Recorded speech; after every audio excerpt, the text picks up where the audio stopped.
இறக்குமதி செய்யப்படும் செமிகண்டக்டர் சிப்கள் மீது 100% வரி விதிப்பதாக அமெரிக்கா அறிவித்துள்ள நிலையில் மலேசியா அந்த நடவடிக்கையை கையாள்வதற்கு அமெரிக்க வர்த்தக பிரதிநிதியுடன் தீவிரமாக பேச்சுவார்த்தை நடத்தி வருகிறது. முதலீடு வர்த்தகம் தொழில்துறை அமைச்சர் Tengku Dato Sri Zafrul Abdul Aziz கூறுகையில், மலேசியாவிலிருந்து அமெரிக்காவிற்கு ஏற்றுமதி செய்யப்படும் செமிகண்டக்டர் சிப்களுக்கு தற்போது வரி விலக்கு அளிக்கப்பட்டுள்ளது. ஆனால் இந்த வரி விதிப்பு அமல்படுத்தப்பட்டால் குறைந்த போட்டித்தன்மை காரணமாக மலேசியா ஒரு பெரிய ஏற்றுமதி சந்தையை இழக்க நேரிடும் எனவும் அவர் தெரிவித்தார்.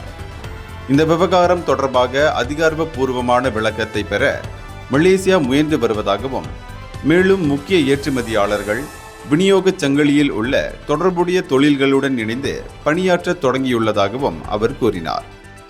அமெரிக்க அதிபர் டொனால்ட் ட்ரம்ப் உள்நாட்டில் செமிகண்டக்டர் சிப்களை உற்பத்தி செய்யாத அல்லது உற்பத்தி செய்ய திட்டமிடாத நாடுகளை இலக்காக கொண்டு இந்த வரி விதிப்பை அறிவித்துள்ளார் என்பது குறிப்பிடத்தக்கது.